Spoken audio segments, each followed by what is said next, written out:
एक समय की बात है। सुंदरपुर नाम के गांव में भयंकर सूखा पड़ गया। खेत सूख गए, कुएं खाली हो गए और लोगों के सामने खाने तक का संकट खड़ा हो गया। इसी गांव में राघव नाम का एक गरीब लेकिन मेहनती युवक रहता था। जब हालात बहुत खराब हो गए तो उसने गांव छोड़कर दूसरे जगह काम ढूंढने का फैसला किया। राघव चलते चलते कमलपुर गांव पहुंचा।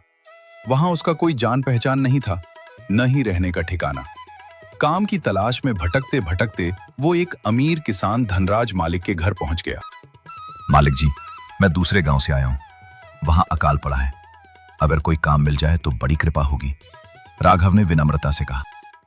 धनराज ने उसे ऊपर से नीचे तक देखा और बोले, काम तो है लेकिन आसान नहीं है। मेरे पास 40 गाय और 60 भैंसें हैं। उनकी देखभाल करनी होगी, गोबर साफ करना, चारा पानी देना। महीने के 300 रुपए मिलेंगे और खाना भी मिलेगा। राघव ने बिना देर किए हामी भर दी। मालिक जी, मैं पूरी ईमानदारी से काम करूंगा। उसने एक और विनती की, अगर अनुमति हो तो मैं गौशाला में ही रह जाऊं, क्योंकि मेरे पास रहने की जगह नहीं है। धनराज ने थोड़ी सोच के बाद इजाजत दे दी। अब राघव दिन रात मेहनत करने लगा। वो सुबह सबसे पहले उठता, जानवरों की सेवा करता, उन्हें साफ रखता और समय पर खाना पानी देता। उसकी मेहनत का असर दिखने लगा। दूध की मात्रा और गुणवत्ता दोनों बढ़ गई। एक दिन धनराज खुश होकर बोले, तुम बहुत मेहनत करते हो। तुम्हारी वजह से गाय बहुत दूध दे रही है। तुम गाय की बहुत दिल से सेवा कर रहे हो। मैं तुमसे बहुत खुश हूं। इसलिए मैंने एक फैसला लिया है। राघव, तुम बहुत ईमानदारी से काम करते हो। आज से तुम्हारी तनख्वाह 600 रुपए कर दी जाती है। राघव बहुत खुश हुआ। समय बीतता गया और राघव ने धीरे धीरे पैसे जोड़ लिए। उसने छोटी सी झोपड़ी भी बना ली। लेकिन गांव में चोरी की घटनाएं बढ़ने लगी। राघव को अपने पैसों की चिंता सताने लगी। वो धनराज के पास गया।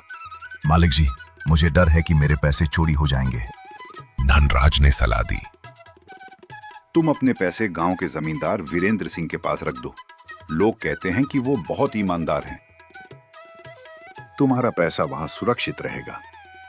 तुम्हारा सारा पैसा वहां रख दो। राघव को बात ठीक लगी और वो जमींदार के पास पहुंच गया।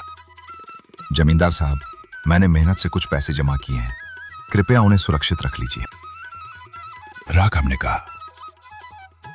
वीरेंद्र सिंह मुस्कुराए।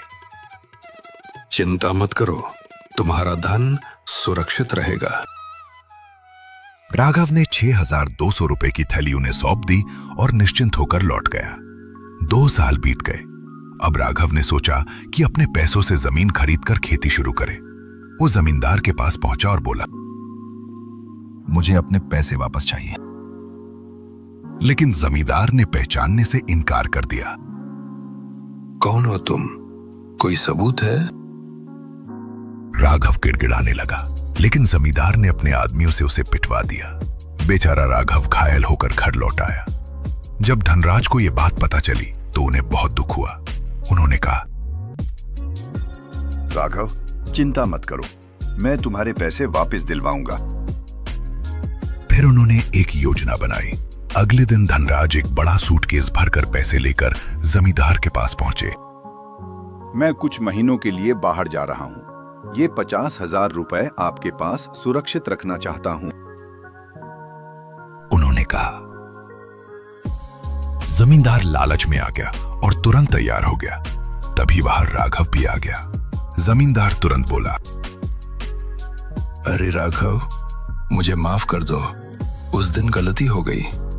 लो, ये तुम्हारे सारे पैसे। उसने तुरंत 6200 रुपए लौटा दिए। इतने में धनराज का नौकर आया और बोला, मालिक, अब आपको बाहर जाने की जरूरत नहीं है। धनराज मुस्कुराए और बोले, तो फिर इन पैसों को रखने की जरूरत भी नहीं। वे अपना सूटकेस लेकर वहां से चले गए। जमींदार पछताता रह गया। ना बड़ा पैसा मिला, ना छोटा बचा। राघव ने हाथ जोड़कर कहा, मालिक जी, आपने मेरी मेहनत की कमाई बचा ली। धनराज मुस्कुराए और बोले, याद रखना, मेहनत और ईमानदारी कभी बेकार नहीं जाती और लालच का अंत हमेशा बुरा होता है।